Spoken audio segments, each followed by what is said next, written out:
DJ Event Planner will change the way you manage and run your business. Streamline all of your procedures and software into one easy-to-manage system. DJ Event Planner, the ultimate online planning tool.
And there we are. Good evening, everyone, and welcome to our Wednesday night show. We're going to have a couple of shows tonight, but we're going to kick things off on our 12 DJ gifts for Christmas with a chat with Chris Hintz this evening. Good evening, Chris.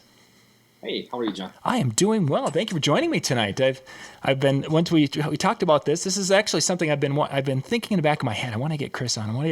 As we were just talking about, you performing both in Vegas and in Atlantic City this year, and it's like, this man is a very modest, just kind of a really low-key guy when you see him in a group and such, but this man has got some skills. This man has got some knowledge and such, and he's got things to share. So it's like, I need to get him on. So this worked out wonderfully, and I'm glad you can make it tonight. Thanks for having me. Thanks for the kind words. Very much. Yeah.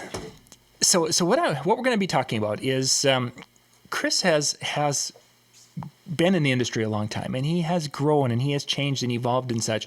And for a lot of you who are just kind of getting started, or you've gotten yourself here in your progression, what I really wanted Chris to kind of dive into, and we're going to talk about in our conversation, is how you go from here how he did that to where he is today, which is one of the, in the South Dakota and the Sioux Falls market, one of the very well-respected and well-paid entertainers in that market, and the process and such he's put in the time and what he's done personally to get there.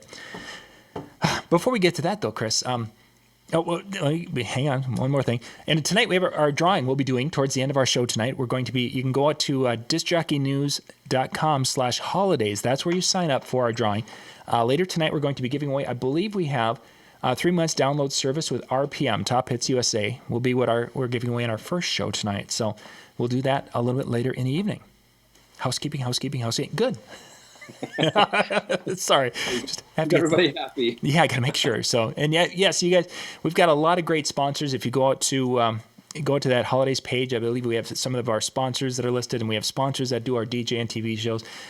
That little video clip you just saw that Jimmy put together, that has the sponsors that are donating prizes for this. So please show them some love, because without their support, again, any of our sponsors you see advertising with us here at the Disc Jockey News, without their support, these things wouldn't happen. So show them some love, because they're supporting what we do. You support them, and it makes it so that there's more tomorrows. Yay!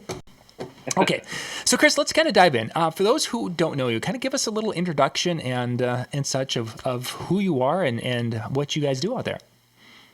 Well, who I am, I'm a small town kid. I grew up in Castlewood, South Dakota, like 700 people. And how I really got my start, before actually DJing, is in our family. My dad used to have an old Sony reel-to-reel, which is the predecessor to the 8-track, which really takes us back a little, But my dad got it literally in the late 70s, early 80s, and I was born in 73, so it makes me 43, almost 44. aging myself here quickly, but what we used to do is on Sundays, Dad used to record the top 40 countdown. So maybe I shouldn't say that on a YouTube channel regarding copyright. We've talked about how many of us as DJs, we've all done that. We've all copied the old days of sitting by the cassette player. They're waiting. Okay, is he going to shut up so I can start recording? Oh, I missed it. Yep. Oh yeah, absolutely. Well, in our house on Sundays, Dad would record the top 40 countdown, and then he would make mixtapes. You know, he had cassette decks and stuff that he would make mixtapes for. So it was always kind of cool growing up, looking back in this diverse knowledge of music that I'm very lucky to, had my dad's help cultivating. Obviously, created a very passionate passion for music, and that's kind of how the music started. I have a photo when I was like 2 years old, dancing in a pair of headphones that my dad had put on. So I think it was the Jungle Book. I'm not quite sure, but we'll just go with that for the story. But music has always been like a really, really powerful tool in my life. I loved concerts. I loved band. I was a first chair trumpet in junior high, which I know means nothing. It still means nothing, but it was. Music's always been like a really big part of my life. Yeah. And growing up, when you start to develop your own taste for music, and your dad starts to question your life decisions because you go from Stevie Wonder to I'm mad at my dad music, as he used to say. How do you dance to this? Why are they so angry? Because it's disturbed. It's the way it's supposed to be. You know what I mean? You don't understand, or Rage Against the Machine and stuff like that. There's just so much from that music is kind of cultivated, and it always has this wonderful power to transcend space and time. You hear a song and it always brings you back to that moment, driving the gravel road in your first car, kissing that first girl. There's so many great things that music has the ability and, to connect us all. So that's kind of where my love of music came.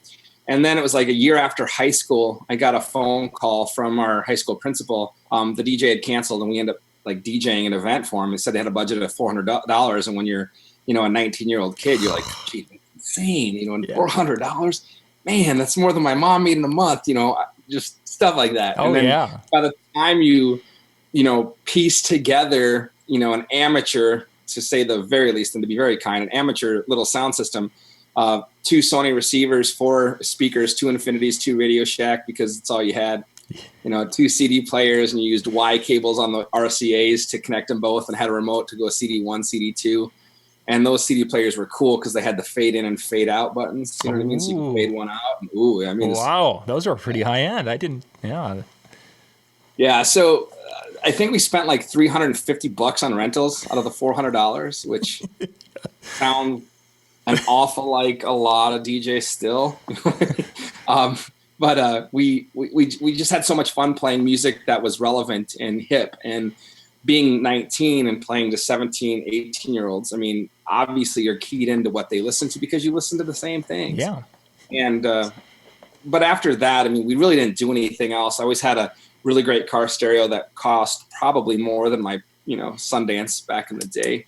And then I moved to Fargo and worked for Ed Schultz at KFGO for a little while, and did some stuff with music and motion up there. Mm-hmm. Never did a lot, but was always in the bar and nightclub scene. I did some bouncing back in the day and some DJing and stuff too here in Sioux Falls at Homer's. But it really, like, everything kind of transitioned when I moved to Sioux Falls in 2001 and met what was to be my future ex-wife, as they say. And as we were planning, our wedding and our life and stuff like that together, I told her, I'm like, I've always had this itch to start a DJ company. And she's like, well, why? That's the first thing. And I'm like, well, we're both social people. We like to go out. We like to have fun. This way we could go out and make money instead of spend money. It was a very, humble way to start. I mean, It wasn't any dreams of grandeur or becoming independently wealthy or even growing into a multi-op. It was just, you and I can be together. We can go out and we can have fun. We can make money. Why would we not? You know? Yep, for sure. And so with a little bit of convincing, not a lot, but a little bit of convincing. We borrowed $2,000 out of my 401k at the time for my full-time job. And 4 or 5 mouse clicks later, it was gone, literally. And looking back, I mean, the stuff that we purchased, you know, we thought was really going to be great. And this ends up being a common theme. You know, we make a mistake buying things because we think it's what we can afford and not what we need. So anyway, we got started with a $2,000 loan. Did nothing really for like the first 2 years. We did a couple. What year was that?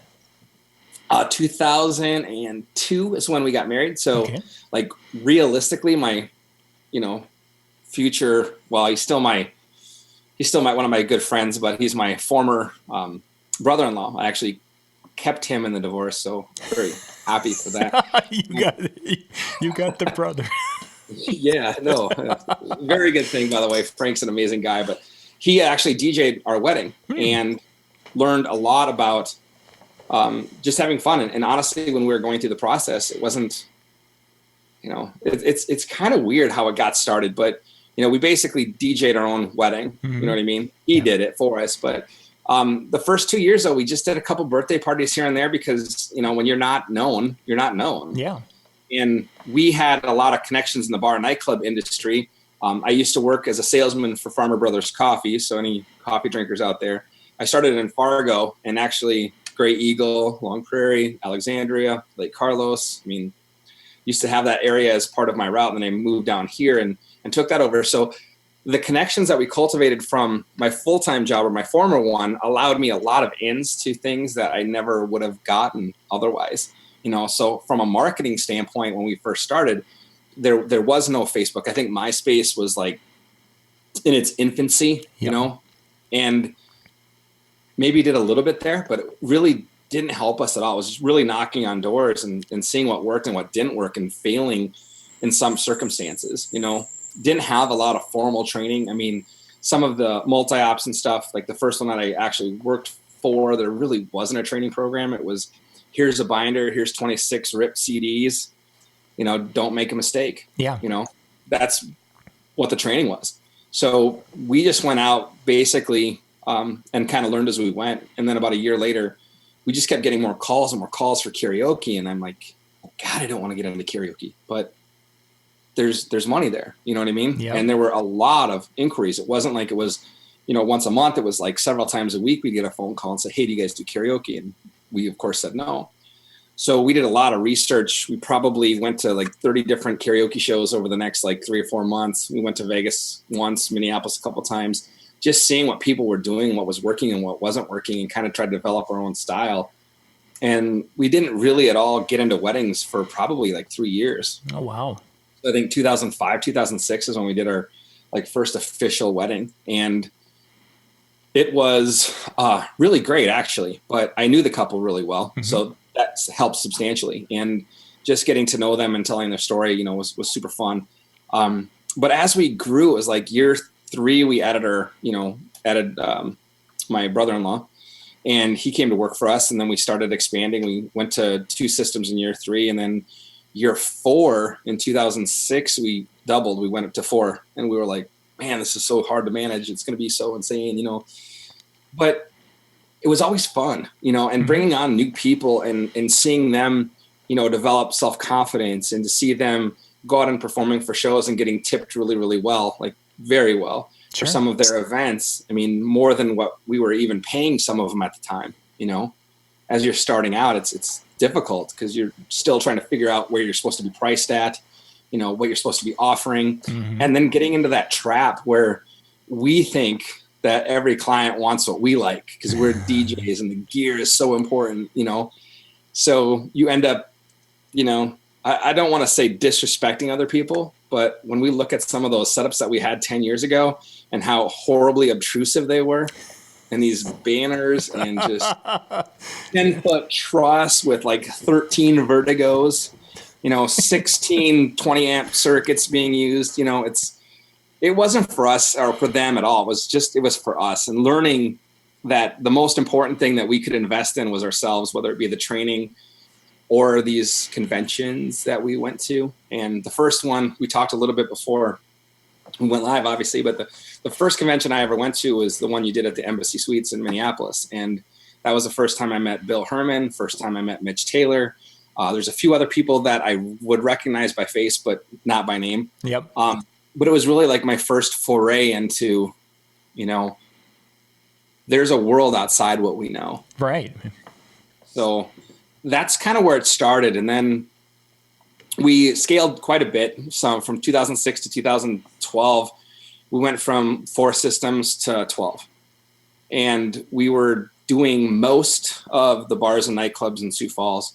We were doing a lot of karaoke shows within a 100-mile radius of Sioux Falls.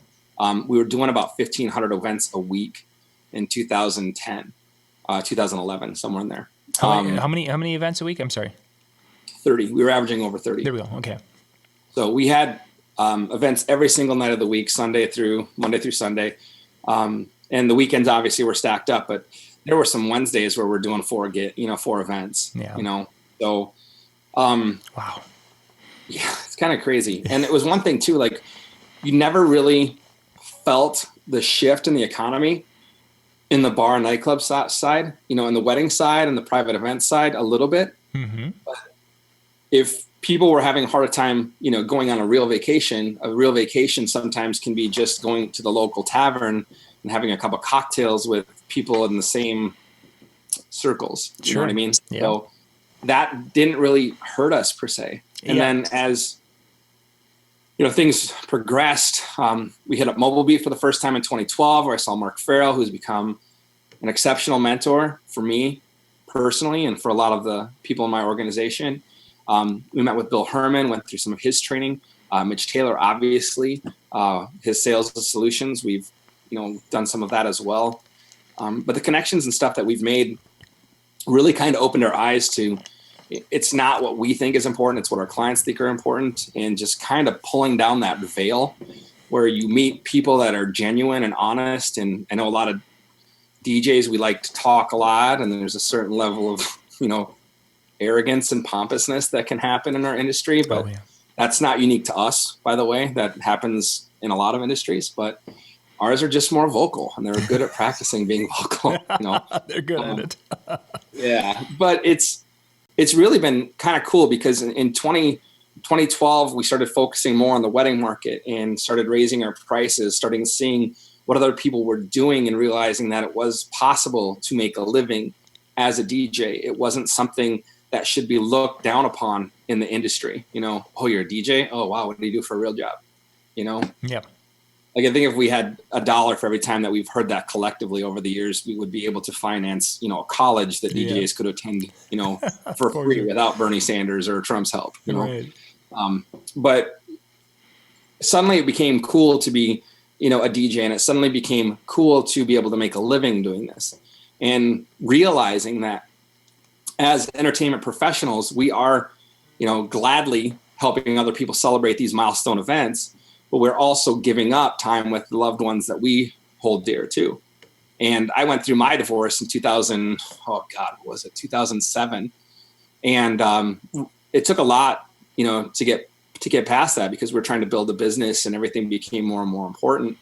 And as you start to realize that your time and your weekends are limited, life is not short, it is long, as Dave Tournier and I talked about a little bit earlier today. 75 years is a long time, but we all get in this rat race where we're just running from one event to one event. We start to, maybe really not take full advantage of the time and the people that are closest to us. So in 2012, we started to raise our rates so people would say no instead of us having to say no because we were full. We just started raising the rates so that people would, kind of say no and we wouldn't have to say no. It helped a lot. And then realizing metrics, in Sioux Falls, Minnehaha, and Lincoln counties are the 2 counties that we are, call home. Mm-hmm. There's 1,100 wedding licenses issued a year, trying to figure out how many of those you need. Yes. And if you're traveling 100 miles, how many more licenses are issued? Now, don't get me wrong, not everybody is going to get married in a church or have a reception, but the lion's share do, and you just start getting away from this starvation mindset that, if I don't book every client, if I don't book every consultation, that, my business is going to fall and the sky is falling, as they say. it just became a conscious effort to make a business of what we were doing and to become professionally trained and to make sure that the standard that we were setting was elevated from other people's expectations. And then 2014, Jeff Muselar, my business partner now, we were great friends for quite a while before that. And we just started talking about, the industry and what we wanted to do. And we decided that the two of us joining our companies and becoming, one entity was going to allow us some, great flexibility and, get a bigger shovel for all these cool sandboxes we get to play in, That's a neat analogy there. Well, at the end of the day, what we do is fun, and if it's not fun, we're not doing it, and I've been doing it for, 16 years almost. And it's as fun for me most days as it was the first time we went out, So, but in 2014, we took a couple companies, we put them together, had a little more collaborative talks. Jeff is really great in the marketing realm and he's, he's brilliant in so many ways. And I was good with the sales and with the networking and stuff. And those are things that he despised. So it made a great marriage for us. Yeah, nice. And we've been able to double, a little more than double our business now in about 3 years. And, we're looking at growing in other possibilities as well. From national tours to some of the big brands that we've worked with and big names that we've been able to work with in the last couple of years. It's pretty humbling to take a look back and see these photos that, show up in your slideshows and, that you have for promo materials and stuff when people walk in and, to see, Jeff, my business partner, on stage at the Augusta Jam, the official pre-party to the Masters, with Snoop Dogg of all people. Oh, wow. It opens up conversations that don't normally happen. Oh, for sure. From people in a market of 180,000 people. So, but I think the biggest thing that we've been able to do is train well and keep training and try to improve our processes and our procedures and our communication. Because as you scale a business with 37 employees, the communication is just so damn important. And I know everyone talks about it, and it's not unique to any, entertainment industry. It's, as we found by talking to other entrepreneurs and working in corporate environments, it's very similar when you start to scale, that the problems become more in the communicative side and the training side than it ever is in running the business. Because running the business is something that you eventually evolve from going from a single op to a multi-op to having different, tangents, like our revenue streams. We do a lot of private events and a lot of weddings. We do a lot of corporate events. We do a ton of nightlife and bar stuff still. We do promoted parties. We're kind of dabbling in some tour management stuff. And we have some people on our team that, like one of our lighting designers, Aaron Paulson, he's on tour right now with the Dutch EDM artist Sam Holo, and he's been for like 2.5 months. Our videographer and cinematographer, Zoss, has been on tour with Alice in Wonderland and Party Favor. They're down in Australia right now. They're coming back next week. So like the opportunities that we've had, it's insane. And if you would have told us 15 years ago that, hey, these are some of the things that you're going to get to do and the people you get to work with, and to really watch these people that are part of your team really grow into their own and just destroy what you thought was possible is super awesome. So, wow. But that's kind of like, in a nutshell, the journey that we've been able to take. And it's pretty cool to be able to take a couple minutes and just kind of like review what's happened and how we've gotten here. Cause what a trail, what a path that you guys have taken with that. That's pretty outstanding. So you have 37 that are working for you now. I'm guessing you must have some full-time that are helping in the office and handling some of those day-to-day tasks. Yep. We have 7 full-time people. Jeff and myself, obviously. Tiffany Hooten's our office manager, front end. She is she's great. Like, we're so happy to have her back. And then we have Austin, who handles like most of our accounts receivable and accounts payable and stuff. Having one guy with a finance background would help tremendously. Very much so. Yeah. And then we have Kellen, who's kind of like a jack of all trades. Kellen's been with us, for 8 years now, and handles like all of our single and our trivia stuff and karaoke training and stuff too. He's a phenomenal wedding DJ, and he just helps out whenever needed. It's super awesome. And then Zoss, of course, our cinematographer, like he's incredibly talented. So he's kind of the creative juice behind Pin Studios, some of the other off brands that we've established to kind of differentiate, so Pinnacle Productions isn't just like 17 different things. You have these sub brands and they've all been, it's really, really great to get everybody together and collaborate, which we just had a big alignment a couple weeks ago. So, yeah. So you're, of course, talking about different aspects of it, and you've done some diversification, i.e. more than just the DJ. When did you really start to differentiate, or I should say diversify, and start these other entities and really start pushing out? Was that something that happened in the last 2 or 3 years, or was that in that 2012 timeframe? Well, prior to 2014, like where we really kind of focused, it was, karaoke, DJ, nightlife kind of stuff, and then weddings. We dabbled in corporate events and stuff, and I'd done a lot of subcontracting in the corporate realm for a very long time. But that's primarily where most of our, revenue was derived from. In 14, it's like when you develop a partnership and you have two people that are pushing for growth, naturally, reading business books and, talking with other people that have been influential in the industry or even in the community, really, multiple revenue streams make it easier to support, the staff that you have to, when you build a monster, you have to feed that every day. Yeah. And there's a certain number of things that have to be done, and cash flow is one of them. You have to generate cash flow. So we've been able to leverage some of the, amazing connections and stuff we've cultivated in both private events and in the nightlife markets to see where there's an opportunity. Karaoke was kind of dying a few years ago, and I still think it's kind of dying. Yep. A slow, agonizing, painful, torture. Not quick enough. But anyway. Well, I still enjoy it. Don't get me wrong, but there's just a different mindset. Yeah. So it's like when we looked at other people that were really successful in the industry, the diversification had to happen. And we had been looking at photo booths, and that's like where our first real diversification came. In 2014, we got hit by Capital One. They were doing a huge event, big Christmas party, massive party, and their budget was great. You know what I mean? And they asked for 2 photo booths, and we could subcontract them or we could just go purchase them. Right. So we did. We purchased them. And in the first, I'd say probably 10 months, without a lot of pushing, just talking to the clients that we already had and planners and stuff that we're already working with, they paid for themselves and the labor and the training and everything else. So it made perfect sense to expand that way.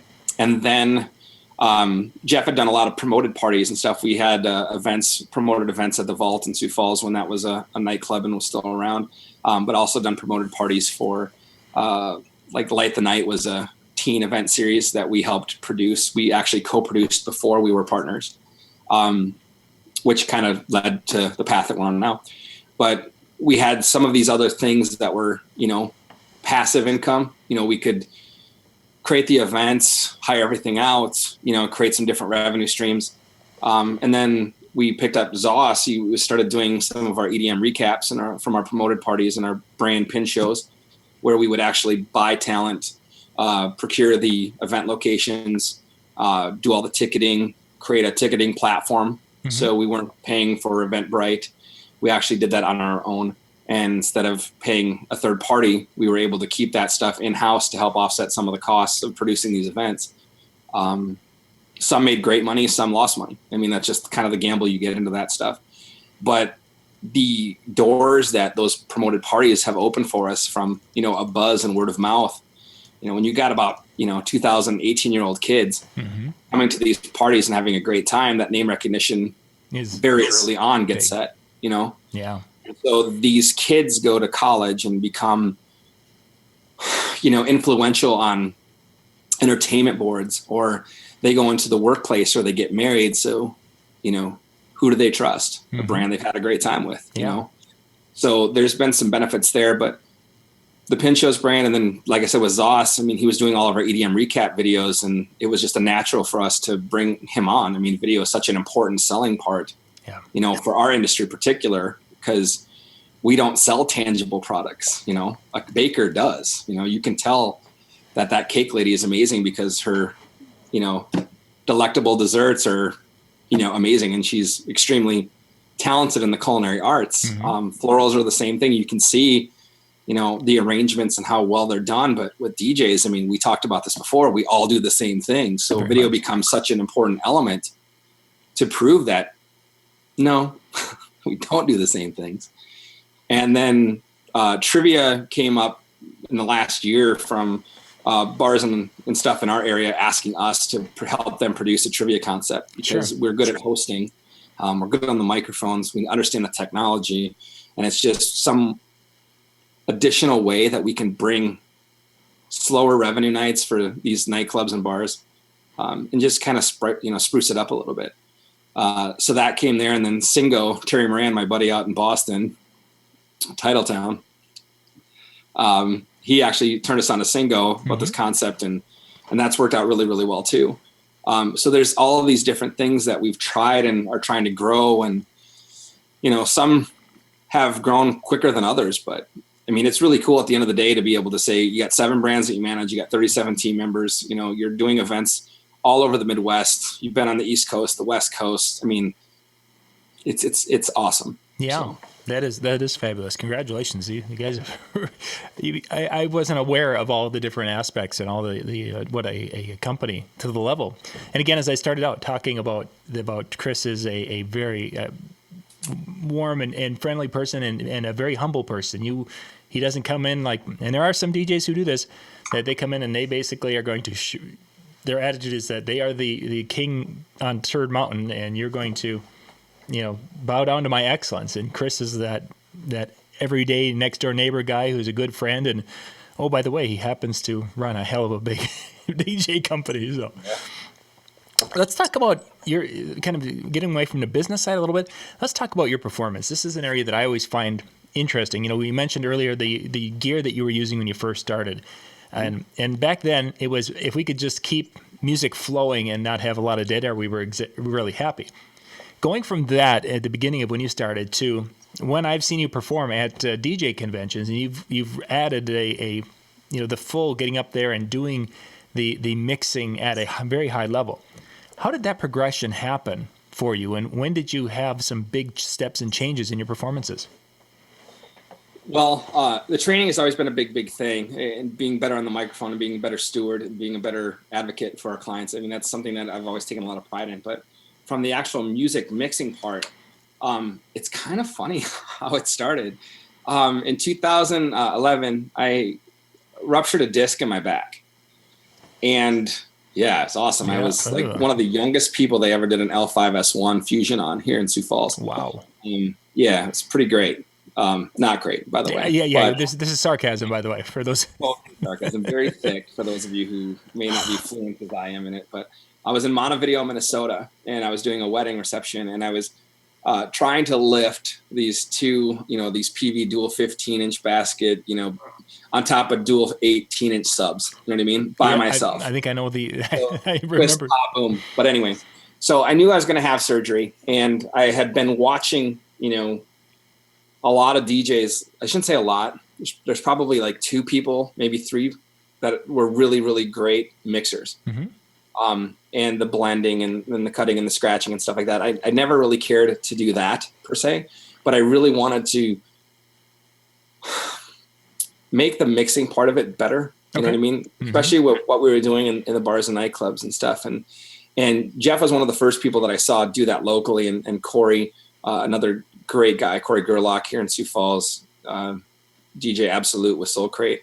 Watching these guys do what they did was just like insane to me, like how can they do that? How are they doing that? Because we have the same music. How come they're able to do that and I'm not, Yeah. And then a guy that kind of got me like hooked on it, kind of did some initial training, Chris Parsley, who's still here in Sioux Falls. He was DJing at the bar, The Vault, and has subbed for us at Wiley's and a couple other places that we were playing. And he's like, oh, it's really easy. All you got to do is this and this and this. It's like, that's not that easy. You know what I mean? If it was that easy, we'd all do it, you know? And so when I went in for my surgery, like right before, I bought a Newmark NS7 that we still use. And and a MacBook Pro, because that's what real DJs use, of course, So that's so funny. Although I'm a Mac person, so I appreciate it, but it's funny. Yeah, it's whatever. It's the whole Apple, Android, blah, blah, blah, blah. Who cares what you use? They're just tools. If all you're concerned with is the tools, then maybe you're the tool. You know what I mean? So exactly. Anyway, we drove up to Minneapolis because they had one in stock, bought the MacBook Pro, brought it home, had my surgery, was out for about a month. Couldn't really lift much, couldn't do a whole lot of other stuff, had some physical therapy and stuff. But one of the things that we had to do is we had to stand, we had to stretch. You sat for a half hour, stand, stretch. I mean, there's a lot of different things like that. But I had started looking at, how to mix, where to buy the music, what record pools to subscribe to. And I literally practiced probably about 40 hours at home, putting together loops, putting together mixes, using sync because it just matched the BPMs easier. That's a whole nother conversation. But I'll watch the chat room for that one to come up here in 30 seconds. Yeah. Well, but that's totally fine. You know what I mean? Nobody cares what you use as long as you rock the party. And that's really all that matters. But so it was about a month at home learning how to mix and got, passable. Good? No. Passable? Yeah. And then I got a phone call. Chris was not going to be able to do the vault, like this weekend, and asked if I could do it. And the general manager at the time also owned the bar in town, Wiley's, also that we were a staple at too. Sure. So he's like, "Hey, do you want to do this?" I'm like, "Well, I'm just learning. I don't know if I'm gonna, be passable or not. But I mean, if I can get somebody to help me load my NS7 in, because that thing weighed 100 pounds then, you know what I mean? It probably weighs 130 pounds now with the dust and stuff that's settled over the years. But I said, if you can have one of the security guys help me, with the setup, then it'd be fun. I hadn't played in a month. I hadn't seen any of the friends and stuff that I knew from the nightclub. I mean, when you do that all the time, those people are your friends. They become family. So fast forward that Saturday night, I'm at the vault, and it went great. I mean, Todd's like, whatever, you're better than the other guy that was here, which, you don't know if any of that's genuine or just someone being nice, but the after it was done, I packed up my stuff and I was heading out, and like the bartenders were like, that was dope. You know what I mean? It was a great feeling, and it really kind of encouraged me to try harder. And I've had lots of help, and there's still things that I don't do well. You know what I mean? There's still things after 5 years of doing it, I'm not perfect at, but if you can put together a great set that gets people dancing and gets them thinking, oh man, I haven't heard that forever. That's the beauty of being open format and, introducing people to different mixes than what they can get on Spotify, which makes us substantially more valuable to both nightlife and wedding clients, because you can't get a Spotify playlist to create some of the mixes that we are able to make. It just makes you more valuable. For sure. So that's kind of when it changed for me, having that surgery and then seeing that it is possible. Yeah. So, but yeah, the Atlantic City being able to mix there on those Evolves before they were actually released was pretty awesome. And the DJ Takeover, Bill Jacob, been able to play at that and Mobile Beat a couple times. And it's been really, really humbling and really, really great. So kind of weird to see you go from a reel to reel to, Pioneer DDJ-SZ or a Nexus, How that progression happen. But yeah. Let's see, DJ Brandon, how long did it take you guys to be able to mix two songs properly when a person started out with that? Boy, I think it depends, Yeah, I think that's a good way to describe it. I mean, there's some songs that just lead to being mixed, and they can be mixed pretty easily, quickly. Yep.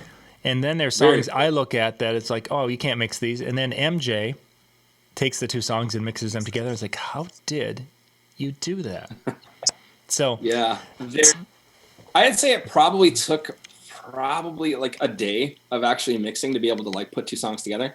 But you just have to make sure you have the right intro at, the DJ friendly edits, the intros, the 8-bar intros, 16-bar intros, acapella outs. I mean, there's a lot of different things that you can do, but it took probably a day of playing with it. But when you have the right edits, it doesn't take long at all. If you're trying to use like radio edits, good luck. Yeah. It's a different world. And that's where when we've had the conversation with MJ and such, because he's been doing this for so long at such a high level, he can take those radio edits and blend them in, and it's like, wow, that sounded like it was something completely different. Right. I'm not even close to that skill. Yeah, well, no. Sometimes being able to set like the cue points at the right spot too, and like Michael Walter had a really cool conversation about how he like labels the Serato stuff, like intro, verse, chorus, out. I mean, how you label that stuff matters too. And most people have the same organization, but like create structure, and there's a lot to it, And the more you get into it, the more you realize that you didn't know right away. And then you look back and you're like, God, if I would have known this 10 years ago. Oh, yeah.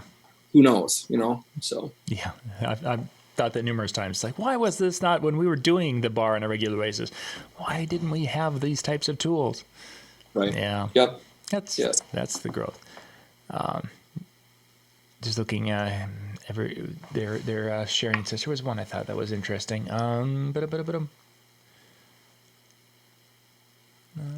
No, I don't. I guess I don't know. Maybe I saw it over on Facebook.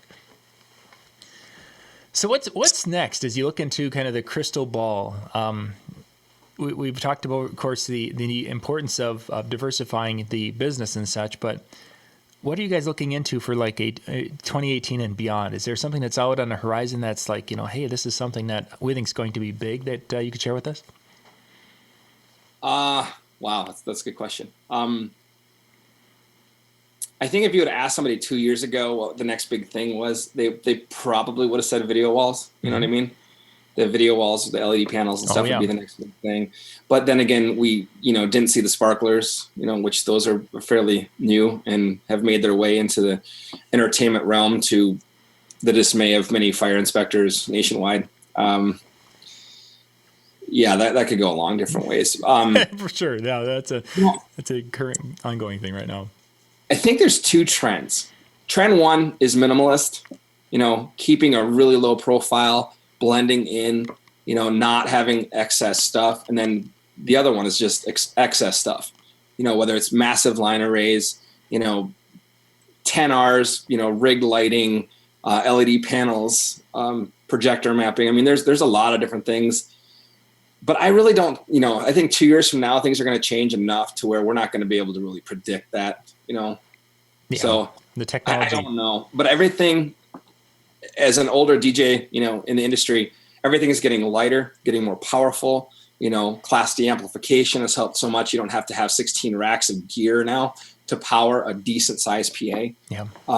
There's so many great things. DSP being able to being built directly into these things to make the sound great without a lot of processing, or really for novice DJs, if 15 years ago when we got started, like you needed a rack full of processing sometimes to make rooms sound great. Oh yeah. Now with these, what's that? I'm sorry. Yeah, for sure. I mean, I remember most of our shows at one particular time had the 30 band EQs.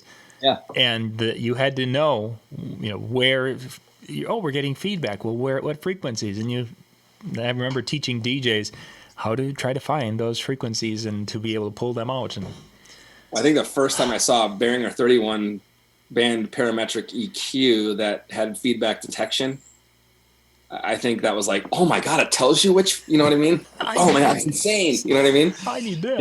And now we have, whatever brand, I don't care if it's EV or ZLX. I mean, we use a ton of EV stuff. So the ZLXs and the EKX and stuff, to be able to have these DSP settings that are built in to make anybody sound good, you know what I mean, is so great, because as DJs, the number one thing we're selling, number one, is the sound. Without the sound, it doesn't matter what skills you have on the turntable. So people investing in the right pieces of equipment and the right brands, that stuff all matters. But I think the trend is going to go either, like I said, some are going to go excess and some are going to go minimalist. Yeah. Having facades that look like furniture, having, these tents or scrims, you know what I mean? Some people love them, some people hate them. But after all that really matters is our clients love it. And if they don't love it, then it just becomes something that's ego driven and not at all client driven. Yeah. And I think that you've hit on that a few times, where if it's the client driven, it's about them and what they're needs, desires, what have you. And I think that concept is been an ongoing evolution for us, those of us who've been in this for a while. But I think really that's where the future is going to be, is that being able to customize and do that to their needs and their whims at such a level. Even we talked about this last night, even with sound systems, is that it used to be here's our sound system, 2 subs, 2 tops, and I'm using it at every show. Yep. Now I have times where I have couples that are requesting basically a really small, discrete sound system, and I have times where I've had couples say, hey, we want to have this big, gaudy sound system that's just going to make it sound like it's a club. Okay. Yeah. Well, I think a lot of people need a reminder that we're servant-based merchants. Yeah. We have to take care of our clients and what they think is what really matters. With that being said, their education to what we can do is different than ours. Like, we have this burden sometimes of knowing more than they do. Yeah. And that can be a burden because we can overcomplicate things like sales processes and setups because it's not what they think matters. But then you have the attention to detail that people don't see and you see, and it drives you insane. 4:3 on a 16:9 projector. I mean, there's a lot of different things that it comes from. But I think as long as the client, and you are on the same page and you're able to deliver past their expectations, I think that's when you have fans, not just people who say, oh, DJ was great, my dance floor is rocking. You create this unique and this cultured environment to where it seems completely one-off and custom for that client, And that's the key. If you can do that and deliver and touch them emotionally, that's that win. And then you have that referral source for life, truthfully. And that's hard to wrap around because I think most of us, when we got in this industry, it was like, oh man, if I have this new light, or oh man, if I have these new speakers. And the clients could care less. Yeah. They care about sound, they care about presentation, but they want their guests to have a great time. And, I've said this multiple times. I mean, everyone I've talked to, everyone says, I want to have a great event. Oh yeah. We've all been to events that are not great, so it's not enough to wish. It's like, let's dig in. Let's figure out ways that, your guests are going to say this is the best party we've ever been to. Those are, if you can work backwards and create that connection. And I think people are starting to get that a little bit more. And so I think if you fast forward 2 years, I think the expectations that our clients are going to have of us are going to change, and they're going to ask and be specific about things that they're becoming more and more educated all the time. I mean, the millennials live on Facebook. They live, well, not Facebook per se, but definitely Instagram, Snapchat, but they're all online and they do a ton of research. And, a lot of them think they know what they want. And then other people, they have a good idea, but they're coming in educated, which is great for us. It's just our job to show them that, this research matters, but the average price for a DJ, the average price for a wedding, the average price for a dress. Who wants an average anything? Yeah. Everybody wants amazing or spectacular.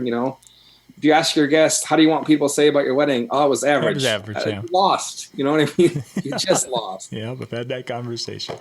Hey, Chris, we're going to take a quick little break here and get ready for our drawing. We've got our sponsor spot we want to run, and we'll be right back, gang, with our winner for tonight's drawing.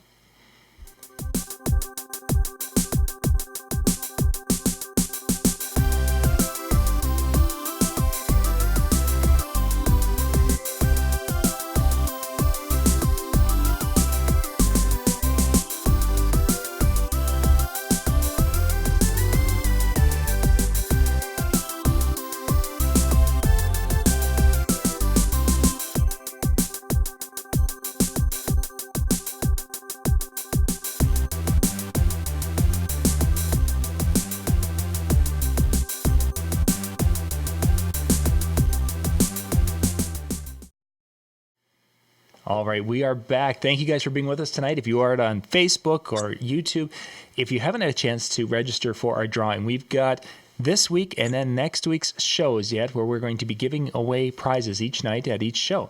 Our prize for this particular show, we're going to be giving 3 months of total downloads from Top Hits USA or RPM. Top Hits USA is one of the original DJ music services. And what's really cool is that you not only get the music as it's released to radio, you get the edits, but they're clean edits of these songs. And then they have different mixes and such on some of the discs. But basically, if it's something that's serviced to the radio stations that can be played on radio, you're getting it from RPM. and Top Hits USA, which are the same company.